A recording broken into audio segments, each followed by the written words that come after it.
Vamos a ir al libro de Colosenses capítulo 4 del 7 al 18. Capítulo 4 del 7 al 18.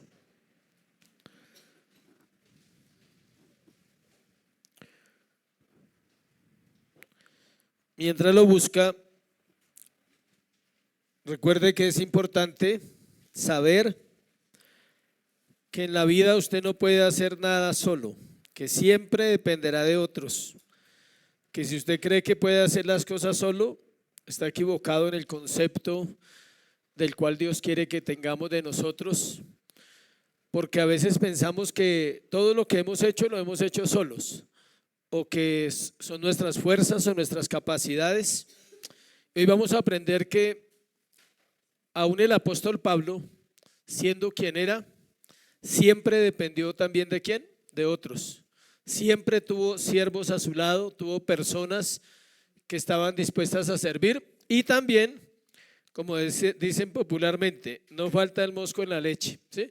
También no falta por ahí alguno que a pesar de que parece que esté, no está.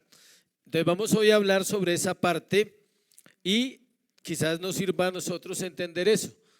En la vida necesitas más personas a tu alrededor, acuérdate de eso, siempre los vas a necesitar en algunas cosas laborales, espirituales, familiares, siempre necesitamos personas a nuestro alrededor. Colosenses capítulo 4 versículos 7 al 18 dice así: todo lo que a mí se refiere os lo hará saber Tíquico, amado hermano y fiel ministro y consiervo en el Señor, el cual he enviado a vosotros para esto mismo, para que conozca lo que a vosotros se refiere y conforte vuestros corazones. Con Onésimo, amado y fiel hermano, que es uno de vosotros, todo lo que acá pasa os lo harán saber. O sea, ellos dos tenían que hacer saber ciertas cosas a los colosenses. Aristarco, mi compañero de prisiones, os saluda, y Marcos, el sobrino de Bernabé, acerca del cual habéis recibido mandamiento. Si fuere a vosotros, recibidle. Y Jesús, llamado Justo, que son los únicos de la circuncisión que me ayudan en el reino de Dios y han sido para mí un consuelo. Os saluda Epafras, el cual es uno de vosotros, siervo de Cristo, siempre rogando encarecidamente por vosotros en sus oraciones, para que estéis firmes y perfectos y completos en todo lo que Dios quiere. Porque de él doy testimonio de que tiene gran solicitud por vosotros y por los que están en la Odisea y los que están en Hierápolis. Os saluda Lucas, el médico amado, y Demas. Saludad a los hermanos que están en la Odisea y a Ninfas y a la iglesia que está en su casa. Cuando esta carta haya sido leída entre vosotros, haced que también se lea en la iglesia de los laodicenses y que la de la Odisea se lea también. Vosotros decid a Arquipo, mira que cumplas el ministerio que recibiste en el Señor, la saturación de mi propia mano, de Pablo. Acordaos de mis prisiones, la gracia sea con vosotros. Padre, gracias por esta tu palabra, pedimos entendimiento, Señor. Pedimos sabiduría porque estos textos pareciera que no tienen que ver con nosotros. A veces pensamos que este tipo de cartas o de cierres no hacen nada a la iglesia, pero en realidad dicen mucho de la iglesia, dicen mucho de quiénes somos y cómo está conformada la iglesia, de los diferentes hombres, diferentes casos, Señor. Oramos que nos des luz y que nos hables a través de este tema hoy, este sermón. Te lo pedimos en el nombre de Jesús. Amén y amén. Saludo desde la prisión. Saludo desde la prisión. Cada vez que llegamos a la final de una serie, al final de una serie o de un libro de la Biblia, en este caso es una carta, debemos concluir desde el lugar donde el autor estaba. Cada vez que llegamos al final de un libro, llegamos a concluir el tema desde donde esa persona está. ¿Se acuerda cuando terminamos Génesis capítulo 50? Termina con un sepelio allá y termina con un pueblo en otro lugar de donde empezó la carta. En este caso vamos a ir a la cárcel, vamos a ir a la prisión donde está Pablo y vamos a conocer un poquito del corazón del apóstol en la prisión. Él está en Roma. Es un escenario que es difícil de entender para el lector que no lo ha vivido, una cárcel, o quizás sí lo ha vivido y no se da cuenta. ¿Sí me explico? Es un escenario difícil para el que no ha estado en una cárcel meterse en la mente de Pablo, o usted está en una cárcel y no sabe, o ha estado y no se ha dado cuenta. Las palabras importantes de la vida del ser humano salen de lugares y momentos importantes. Cuando decimos lugares, no nos referimos a lugares geográficos, y cuando hablamos del corazón, no es del corazón físico. Las palabras más importantes de nuestra vida salen en momentos importantes. Pérdidas, crisis, logros, alegrías. En esos momentos salen esas palabras verdaderas. Todos necesitamos otras personas para nuestra tarea en la tierra. Los bebés necesitan a sus padres, los esposos a la esposa, lo vimos en un sermón, cómo se relacionaban, y aquellos que creen que pueden cumplir solos el propósito de Dios no han comprendido el valor de la salvación y el ministerio. Todas las personas que lastimosamente no se involucran en una comunidad cristiana, les cuesta más crecer, les cuesta más avanzar, les cuesta más entender el propósito de Dios para su vida cristiana. Pablo, siendo Pablo, siempre compartió su ministerio con otros hombres y con mujeres que también servían en el ministerio. Está en la cárcel, pero no está solo. Ahorita vamos a ver todo el desarrollo de quienes están ahí. Dios proveyó para su siervo otros que le servían, que le amaban, que aprendieron a ver a Cristo en Pablo, que pasaron por alto la debilidad del hombre y pudieron aprender de uno de los más grandes siervos de Dios en las Escrituras. Si usted quiere aprender, necesita aprender, valga la redundancia, a pasar por alto que somos humanos, que somos hombres. Yo aprendo de ustedes, de todos. Usted dirá, pero ¿qué aprenderá? Mucho aprendo con sus circunstancias, con sus vidas, con sus debilidades, con sus aciertos, con su vida en la iglesia aprendo mucho. Tengo que pasar por alto lo que ustedes no hacen bien y tengo que aprender lo que Dios ha hecho en quién, en ustedes. ¿Cuánto más se debe aprender de un siervo? En este caso, el apóstol Pablo. Él está en la cárcel y en este cierre nombra 8 hombres que no son importantes. Usted los lee y usted dice, uy, pero Aristarco, Tíquico, Kiko, le podría decir Kiko en vez de Tíquico, ¿sí? Y usted dice, pero ese Aristarco y ese Tíquico, ¿quiénes son? Epafras, es un listado para tomar nombres para los bebés, o sea, ¿sí? Aristarco, Tíquico, todos estos, usted dice, necesito un nombre, le recomiendo Colosenses 4 para que vaya y busque el nombre allá que usted necesita. Pablo nombra a estos 8 hombres allí. Estuvieron con él no solo mientras escribía la carta, sino muchos de ellos duraron, valga la redundancia, muchos años al lado de Pablo. Se puede calcular de hombres que estuvieron con Pablo 20 o 30 años. Yo creo que algo aprendieron del apóstol, algo había en la vida de ellos para estar al final de la vida del apóstol. Esto nos muestra algo importante que ya tocamos en un tema anterior acá en Colosenses, y es que Pablo sabía tener relaciones en Cristo. ¿Cuánto cuesta, no, tener relaciones en Cristo? Es más fácil tener relaciones sin Cristo. Algo que a veces es difícil porque puede más la naturaleza pecaminosa que aprender a servir a otros por amor a Cristo, y no solo dentro de la iglesia, sino en todo lo que tiene que ver con nuestras vidas. Hoy vamos a aprender de héroes anónimos para nosotros, pero importantes para Dios. ¿Sabe por qué son importantes? Porque quedaron acá. Todo el que quedó en este libro tiene un privilegio de ser una persona que Dios puso ahí con un propósito. Nadie se imagina el privilegio tan grande de que su nombre haya quedado acá. Algunos para condenación y otros para salvación. En este caso son ejemplos de vida, son ejemplos de carácter, son ejemplos de hombres que vamos a mirar por qué estaban ahí, qué hacían, quiénes eran. Entonces vamos a verlo en 4 encabezados. El primero le titulamos siervos fieles. ¿Siervos qué? Fieles.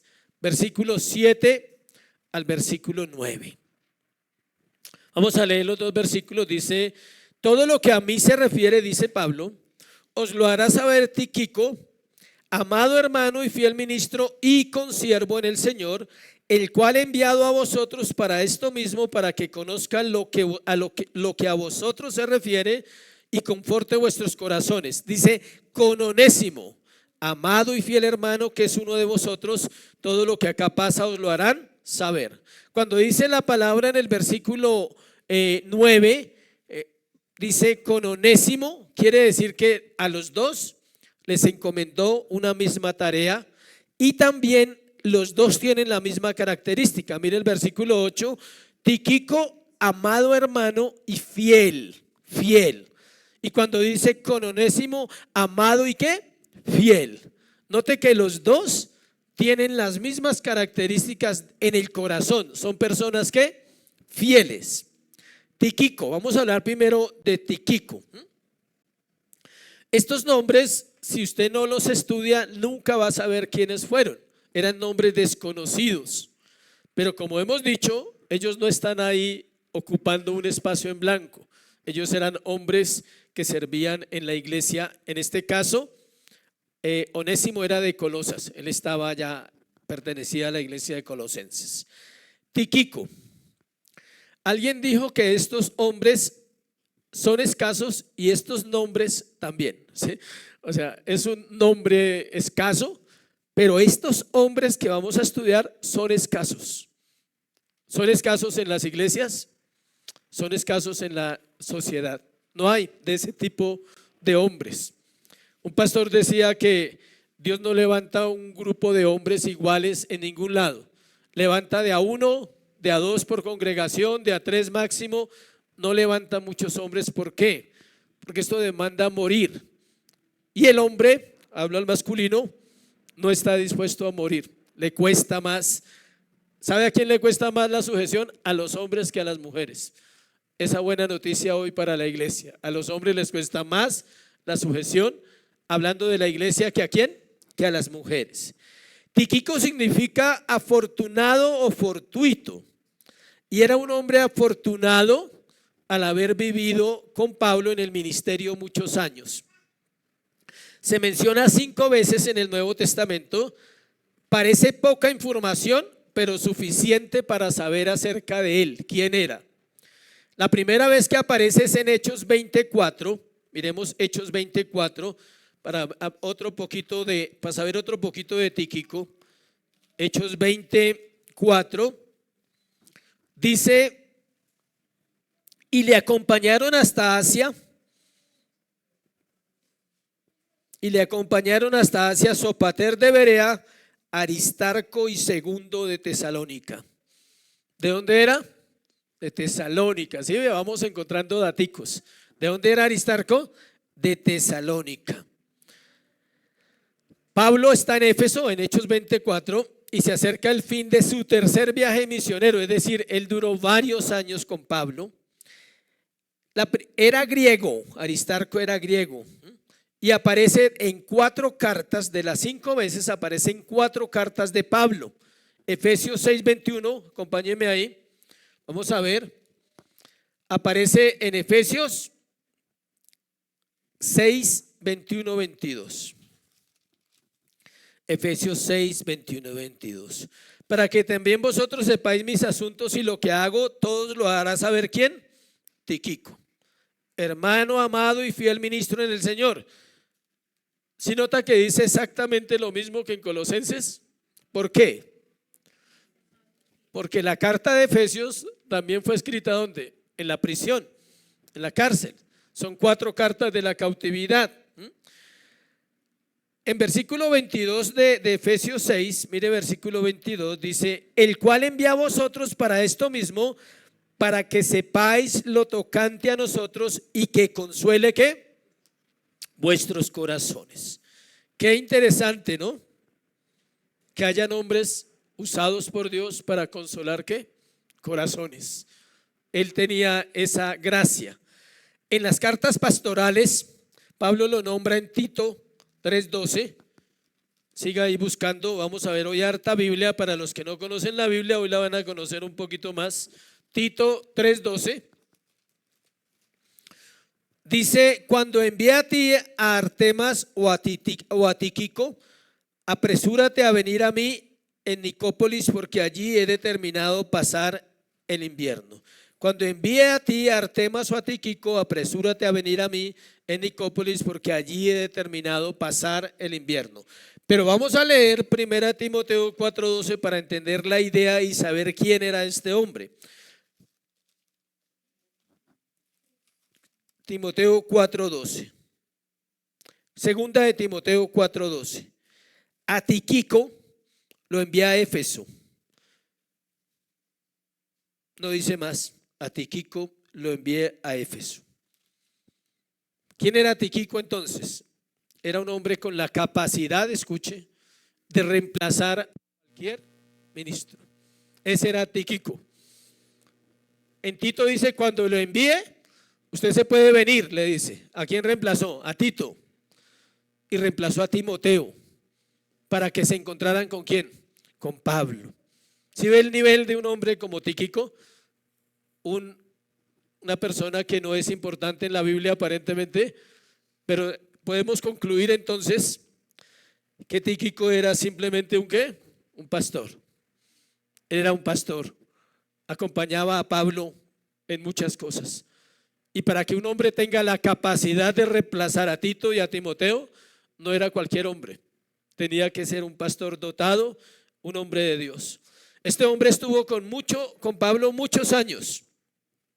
Y para ser candidato de reemplazar los discípulos de Pablo, tenía que ser un hombre lleno del Espíritu Santo.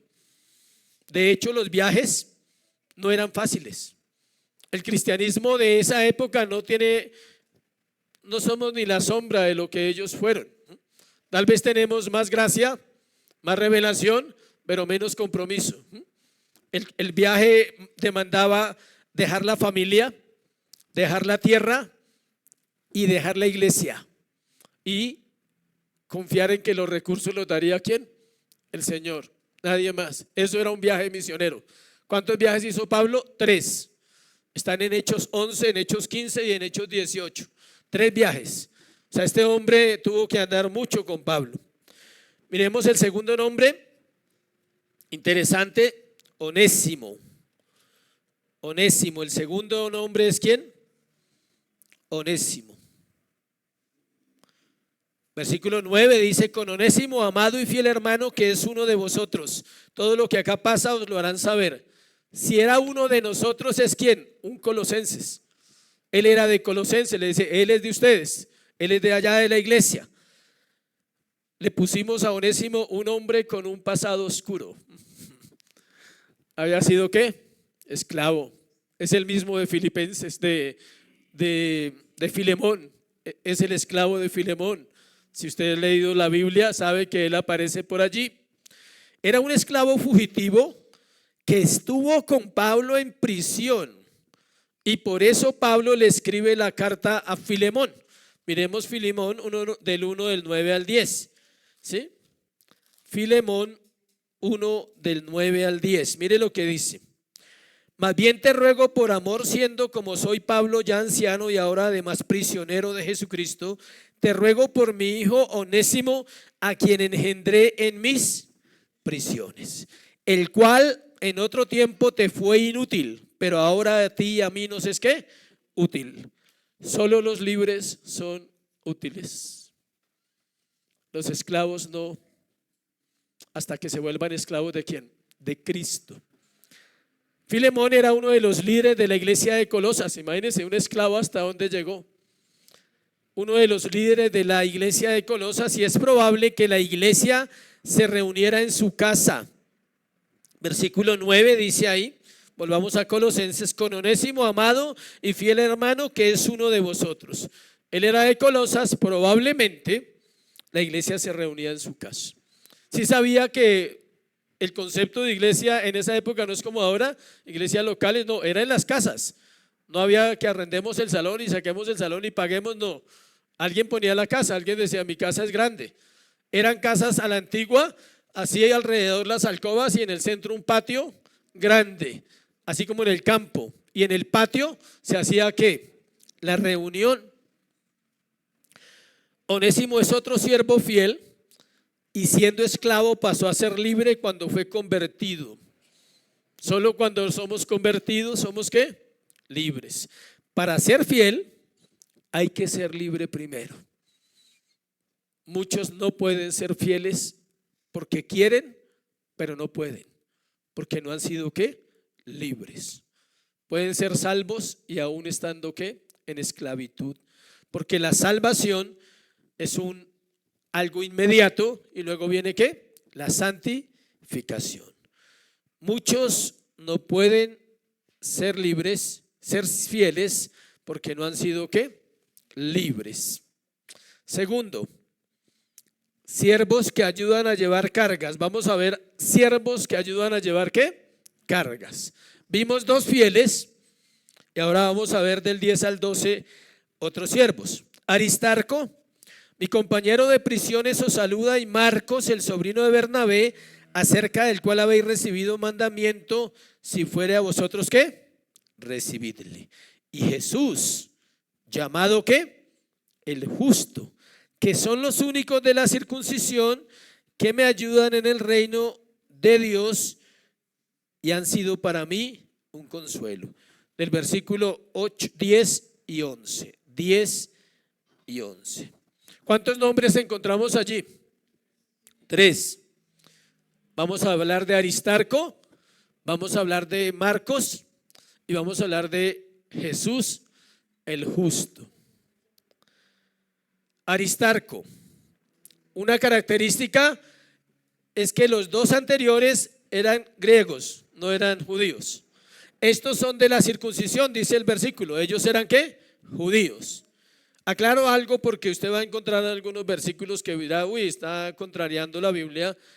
Y es que para los judíos, usted es judío por raza, no por lugar geográfico. ¿Sí me explico? Usted es judío si nace de dos judíos, no importa en cuál nación nazca. ¿Usted es qué? Judío. Para ellos no es como si son dos colombianos y tienen un hijo en Estados Unidos, entonces dicen que es americano. Es un colombiano, es de dos colombianos, ¿sí? Para los judíos la raza es lo más importante. Para ellos es importantísimo que sea judío y judía. Para ellos eso es ¿qué? Un judío. O sea, Aristarco no nació en Israel, nació fuera de Israel, pero sus padres eran ¿qué? Judíos. ¿Por qué dice que la circuncisión? Porque los papás judíos mandaban circuncidar ¿a quién? A los niños. Entonces ellos muchos nacieron en otro contexto geográfico, pero son ¿qué? Judíos. Ellos estaban dispersos. ¿Se acuerdan que en Santiago dice, en Pedro, que había mucho judío por allá dispersos? Estos tres eran judíos. ¿Cuánta necesidad de hombres de Dios tenemos en este tiempo? Hombres que sean capaces de consolar corazones, no solo de ovejas, sino también de otros siervos. Importante eso. Eso es para mí, alguien dijo, ¿sí? Eso es para el pastor. Y si usted es siervo, entonces es para usted. Si usted es siervo de Dios o una mujer que es sierva de Dios, usted también necesita a alguien que ¿qué? Le consuele el corazón. Dice Aristarco, mi compañero de ¿qué? Prisiones os saluda. Marcos, el sobrino de Bernabé. Pero hablemos primero de Aristarco. Estamos hablando de Aristarco y estábamos en Hechos 20 del 4, vamos a leer versículo 4, dice: le acompañaron hasta Asia Sopater, Berea, Aristarco y Segundo de Tesalónica. Ahí nos dice que era ¿de dónde? De Tesalónica. Es decir, había nacido allá, pero era un hombre que judío. Este hombre acompañó a Pablo en Éfeso 3 años y fue capturado cuando lo identificaron como compañero de Pablo. Hechos 19, versículo 29. Dice en el versículo de Hechos 19, versículo 29, dice: y la ciudad se llenó de confusión y a una se lanzaron al teatro arrebatando a Gallo y a Aristarco, macedonios. Era un sector de Macedonia. ¿Compañeros de quién? De Pablo. Note todo lo que vivían estos hombres. Acompañó a Pablo en su viaje a Roma, Hechos 27:4, o sea, lo acompañó en varios viajes. Hechos 27:4, también estuvo con él. ¿Dónde? En Roma. Quizás se dice que probablemente estuvo en el día de la muerte del apóstol. Hechos 27:4, y haciéndose a la vela desde allí navegamos a Sotavento de Chipre, porque los vientos eran contrarios, dice en Hechos 27:4. Allí también va este hombre Aristarco, va allí, en versículo 2 lo nombra, dice: cuando se decidió que habíamos de navegar para Italia, entregaron a Pablo y a algunos otros presos a un centurión llamado Julio, de la compañía Augusta, y embarcándose en una nave adramitena que iba a tocar los puertos de Asia, zarpamos, estando con nosotros ¿quién? Aristarco, macedonio. Aristarco, hay un dato muy bonito de la vida de él, y quiero que vuelva a Colosenses otra vez, donde estábamos. Cuando Pablo dice: Aristarco, mi compañero de prisiones, os saluda. Aristarco no fue detenido y no fue acusado de nada, solo se quedó con Pablo. Era un hombre realmente fiel. Solo se quedó ¿con quién? Con Pablo. Es decir, él se hizo preso a sí mismo para acompañar al apóstol donde el apóstol estuviera. Otro nombre que aparece ahí en Colosenses es Juan Marcos. Este hombre tenía una carrera ministerial diferente a la de los otros.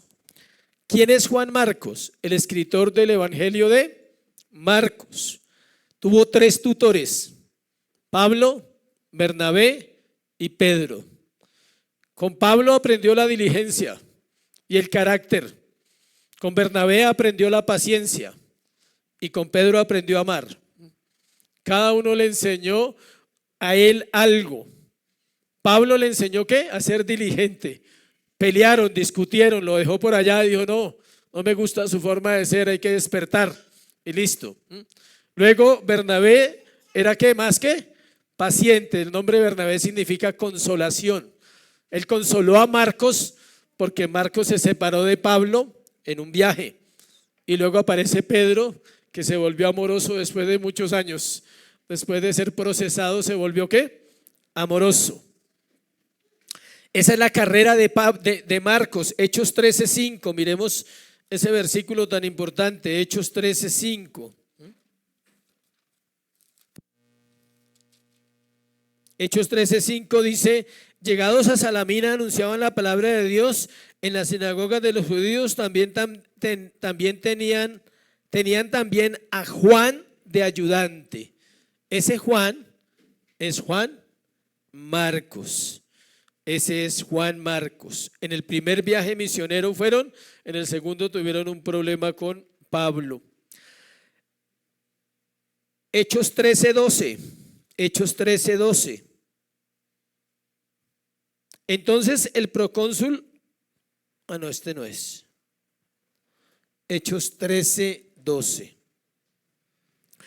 Ese pasaje habla, no es esa cita, pero habla de cuando ellos se separaron, y esa deserción trajo un problema entre Bernabé y Pablo más adelante. Pablo discutió con Bernabé y dice que se separaron por causa de ¿quién? De Juan Marcos. Afortunadamente la historia de Juan Marcos no terminó ahí. Fue un apoyo para Pablo al final de su ministerio. Escuche bien, no sabemos con quién vamos a terminar la carrera. Tal vez alguien que peleó y se fue puede volver y terminar mejor que muchos de los que están, que uno cree que están. Pablo, 14 años se demoraron en el proceso nomás, los dos.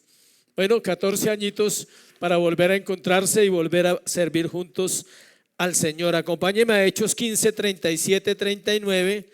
Hechos 15, 37, 39. Ahí está el pasaje que les dije que estaba buscando, que me equivoqué. Bernabé quería que llevasen consigo a Juan, el que tenía por sobrenombre Marcos, pero Pablo no le parecía bien llevar consigo al que le había apartado de ellos desde Panfilia y no había ido con ellos a la obra. Marcos era joven y no quiso ir a la obra, entonces tuvieron su discusión. Dice, y hubo tal desacuerdo entre ellos que se separaron el uno del otro. Imagínense separar a esos dos grandes siervos. Bernabé, dice ahí, tomando a Marcos, navegó a Chipre, y Pablo, escogiendo a Silas, salió encomendado por los hermanos a la gracia del Señor y pasó por Siria, Cilicia, confirmando las iglesias. Cada uno cogió ¿qué? Su camino. Y dice al final acá, Filemón 24, acompáñeme a Filemón. Cuando vuelve Marcos y termina el ministerio con Pablo, Filemón 24 dice lo siguiente: Marcos, Aristarco, Demas y Lucas, mis colaboradores. ¿Dónde está Pablo? En la cárcel. Y Marcos está allá, acompañándolo al final de su vida. Otro que terminó al final de la vida del apóstol. Y segunda de Timoteo 4:11 también nos habla de Marcos. Segunda de Timoteo 4:11 dice, solo Lucas está conmigo. Toma a Marcos y tráele contigo, porque me es útil. ¿Para qué? Para el ministerio. Ahí está Tíquico, dice, a Tíquico lo envía a Éfeso. ¿Sí ve? Venga uno, vayas el otro. Siempre había siervos para la iglesia, hombres de Dios estaban ahí alrededor de Pablo. Marcos es el ejemplo de las segundas oportunidades, iglesia. Siempre hay una segunda oportunidad para servir.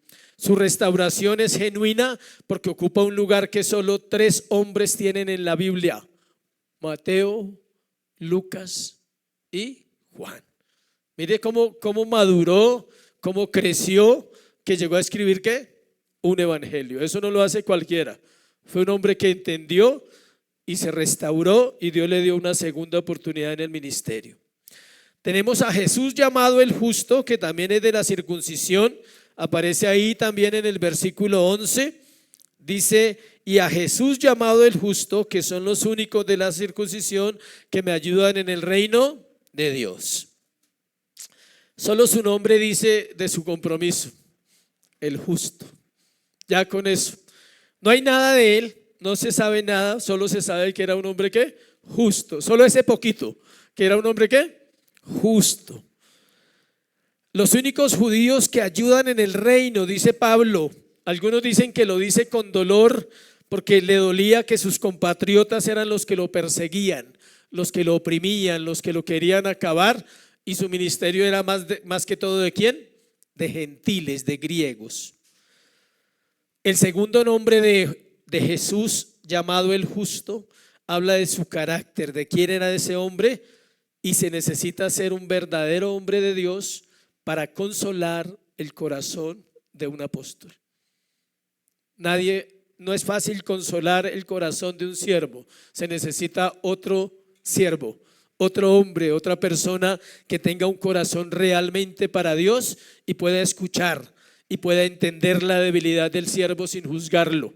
Pablo era un hombre de carne y hueso y fue juzgado muchas veces, pero estos 3 hombres, dice ahí en el 11, y Jesús llamado el justo, que son los únicos de la circuncisión que me ayudan en el reino de Dios y han sido para mí ¿qué? Un consuelo. Ellos eran los que estaban ahí. Pablo, aquí estamos Estás en la prisión, pero sigues contando con nosotros. Somos siervos de Dios y somos siervos tuyos también. Tercero, el pastor de Colosenses, ponga ahí, Epafras, el pastor de Colosenses, versículos 12 y 13. Este hombre merece hablar de él solito, porque es el hombre que lleva la carta. Él es el que lleva esta carta y la lee allá a la iglesia de los Colosenses, versículo 12 al versículo 13. Os saluda Epafras, el cual es uno de vosotros, siervo de Cristo, siempre rogando encarecidamente por vosotros en sus oraciones, para que estéis firmes, perfectos y completo en todo lo que Dios quiere, porque de él doy testimonio de que tiene gran solicitud por vosotros y por los que están en la Odisea y los que están en Hierápolis. 3 iglesias nomás tenía él. O sea, no era cualquiera tampoco. Él estaba encargado de la Odisea, de Hierápolis y de Colosenses. Otro pastor importante, y que como Epafras estaba en Colosenses 1:7, dice: como lo habéis aprendido de Epafras, nuestro consiervo amado, que es un fiel ministro de Cristo para vosotros.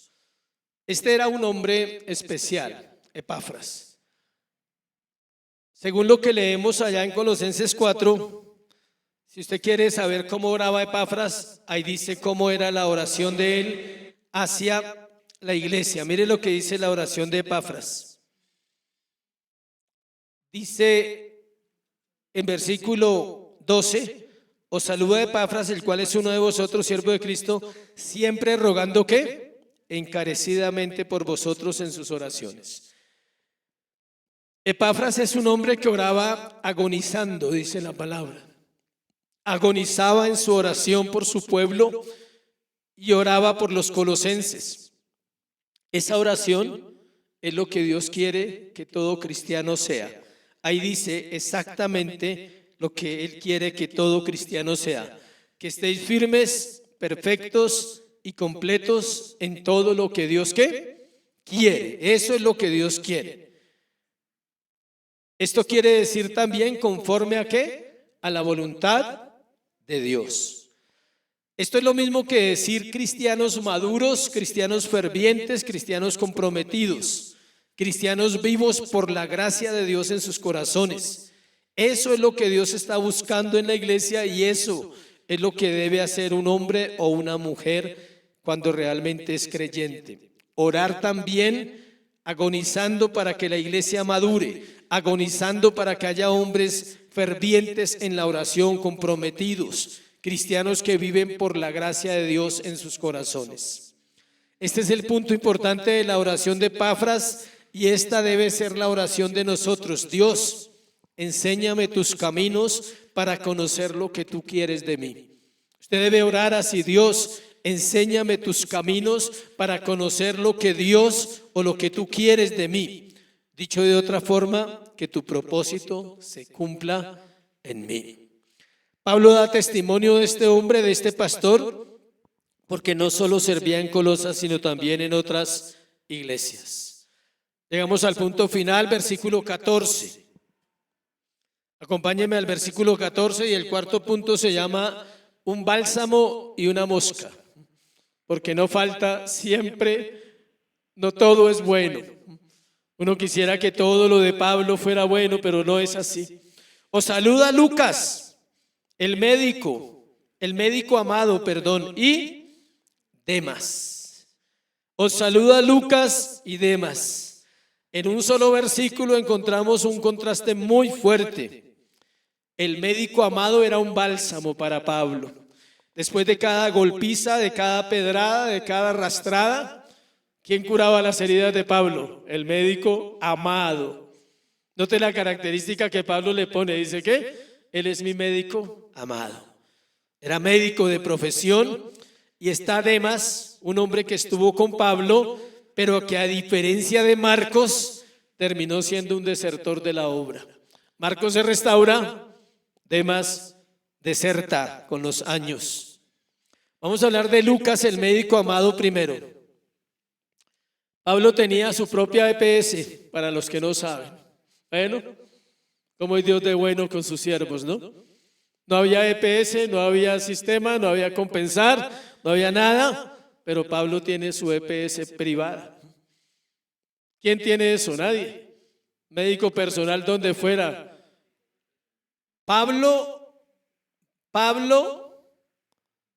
y Lucas caminaron juntos durante muchos años.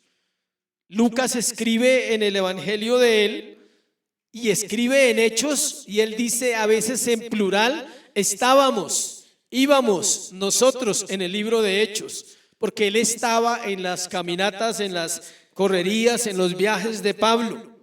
Este era un creyente gentil, griego, acompañó a Pablo en sus viajes y era un hombre culto, al igual que Pablo, lo cual se ve en su evangelio y en sus libros que escribió.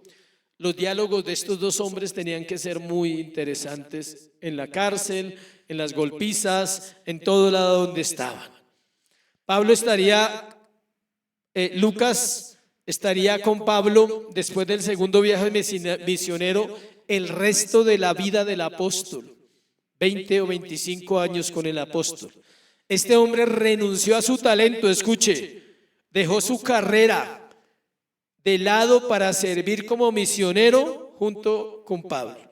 Ser médico hace 2000 años era una de las más grandes profesiones que podían existir. O sea, es como un pueblo, solo hay un médico. O sea que no creo que hubieran muchos médicos en la época de Pablo. Él renuncia y se dedica simplemente a atender ¿a quién? Al apóstol. Me imagino que estaba pendiente de la dieta, que no se enfermara, que comiera bien, tenía que dormir bien. Y cuando escuché alguna vez en alguna predicación que cuando Pablo oraba por enfermos, al menos tenía al médico que le dijera por qué orar. Porque él podía hacer un diagnóstico, decía, no, ese tiene disentería, no, ese tiene tal cosa. Entonces Pablo ya sabía y oraba. Se necesita ese tipo de hombres al lado del pastor. Él renunció a sus dones y talentos humanos para ponerlos al servicio ¿de quién? Del Señor. ¿Hasta dónde estamos dispuestos nosotros a caminar con Dios para dejar muchas veces nuestros dones, nuestros talentos para servirle? Demas, alguien decía, está de más hablar de él, pero toca hablar de Demas. Como diría el dicho popular, no falta el mosco en la leche, no podía ser bueno. La mosca en el perfume tiene que aparecer, siempre tiene que aparecer la mosca en el perfume. Este es el último hombre de ese equipo tan brillante. 8 hombres, un equipo poderoso y una mosca en el perfume que obliga a que estemos alertas con los que nos rodean. Segunda de Timoteo 4, 9 al 10, miremos. Segunda de Timoteo 4, del 9 al 10. Pablo dice acá, dice, procura venir pronto a verme, porque Demas me ha desamparado, amando este mundo y se ha ido a Tesalónica. ¿Se ve? ¿Abandonó a quién? Al apóstol. Se fue y lo dejó metido. Desertó de la obra. Pero ahí dice por qué. Vuelve y léalo, ahí dice por qué. Segunda de Timoteo 4:9. Procura venir a pronto a verme, porque Demas me ha desamparado, amando ¿qué? Este mundo. El mundo separa a los hombres del ministerio. Si tú no te comprometes con Dios, el mundo te atrae, el mundo te arrastra. Puedes durar años en un ministerio y siempre tienes que estar alerta de que el mundo no te esté arrastrando. Los afanes de este siglo no te estén llevando. El amor al dinero, el amor a las riquezas te va separando de Cristo. Todo el que haya estado en un ministerio el tiempo suficiente ha experimentado lo que el Señor Jesús experimentó con Judas, la traición y el abandono. Usted habla con todos los ministros que llevan muchos años en la iglesia sirviendo y todos en algún momento han sido abandonados por alguien que se pensaba que era ¿qué? Fiel. y alguien cercano hirió el corazón. Solo Dios conoce los corazones de aquellos que sirven en un ministerio, sus motivaciones, sus luchas. Y lo que no se haya rendido a Dios, también lo conoce. Si no se rinde todo, nos puede sacar del ministerio. Todo lo que no se rinde será un problema a su tiempo. ¿Por qué se predica tanto contra el pecado? La iglesia a veces le molesta, dice, pero ¿por qué se predica todo el tiempo que tenemos que cambiar, que tenemos que orar, que tenemos que leer, que tenemos que estudiar? ¿Por qué se predica eso todo el tiempo? Porque hay cosas que no hemos entregado. Y esas nos van a pasar un día, Dios nos las va a mostrar claramente y va a decir, hasta aquí, acepto eso en tu vida, ¿lo trabajas o tenemos que hacer un proceso diferente contigo? Será un problema a su tiempo que puede acabar con un ministerio, con una familia, o que puede afirmar un ministerio también si la persona lo reconoce y dice, sí, ahí está en mi corazón y nunca, como la famosa frase de Congregación La Iglesia, ¿sí ya saben cuál es? Nunca lo había visto así. Eso no la sabemos de memoria en las consejerías, nunca lo había visto así. Pablo termina su carta similar a como lo hace en otras cartas. Miremos los versículos finales de la carta de Pablo. Dice el versículo 15, saludad a los hermanos que están en la Odisea, las otras iglesias, Ninfas, y la iglesia que está ¿dónde? En su casa. Cuando esta carta haya sido leída entre vosotros, haced que también se lea en la iglesia de los odicenses y que la Odisea la lea también vosotros, la leáis también vosotros. Decida Arquipo, mira que cumplas el ministerio que recibiste en el Señor. Y dice la parte final, versículo 18, escuche, la salutación de mi propia mano, de Pablo, él aclara, acordaos de mis prisiones, la gracia sea con vosotros. Amén. Esto quiere decir que Pablo usaba personas para escribir. Pablo no escribía las cartas. Tenía un colaborador, tenía amanuenses, se llaman escritores. Pablo no dictaba, escriban ahí. Alguien, de pronto Lucas, de pronto Aristarco, alguno de esos hombres, Marcos, era escritor porque escribe un libro. Lucas era escritor también. Entonces Pablo no escribía las cartas, para que nos enteremos de eso. ¿Qué escribe a él? El último versículo. El saludo final decía, la salutación de mi propia mano. Y todas terminan así, de Pablo, acordados de mis prisiones. Le dice, iglesia, no se olviden de mis prisiones, porque es por el evangelio que estoy, ¿qué? Preso. No cometió ningún crimen, no era un criminal, era un hombre de Dios que de la prisión aprendió a servir al Señor. Conclusión de la carta. Esta es la conclusión final de la carta. La carta de los Colosenses es de mucha edificación porque nos lleva a un punto principal y es centrar nuestra vida en Cristo, a vivir conforme a la palabra de Dios, a poner los ojos en las cosas de arriba, a guardarnos de las falsas doctrinas y estar firmes en la fe. Eso se resume en la carta a los Colosenses. Vamos a mirar las aplicaciones y terminamos en esta mañana. Primera aplicación para toda su vida, no para este domingo. Necesitamos ayuda de otros. Si usted no lo cree, va a sufrir cuando tenga problemas y nadie esté a su lado. Por eso la Biblia dice, no te olvides de la mujer de tu juventud. Porque muchos hombres en la edad adulta abandonan a la mujer de la juventud y luego terminan mal y no tienen quien les ayude porque la nueva no sirve para nada. Entonces solamente Dios pide que seamos ¿qué? Fieles con los que están ahí. 2. No buscar ayuda manifiesta el orgullo de los autosuficientes. Todos los que no buscan ayuda, hay una manifestación ¿de qué? De orgullo y autosuficiencia. Y finalmente, las circunstancias no determinan mi servicio a Dios.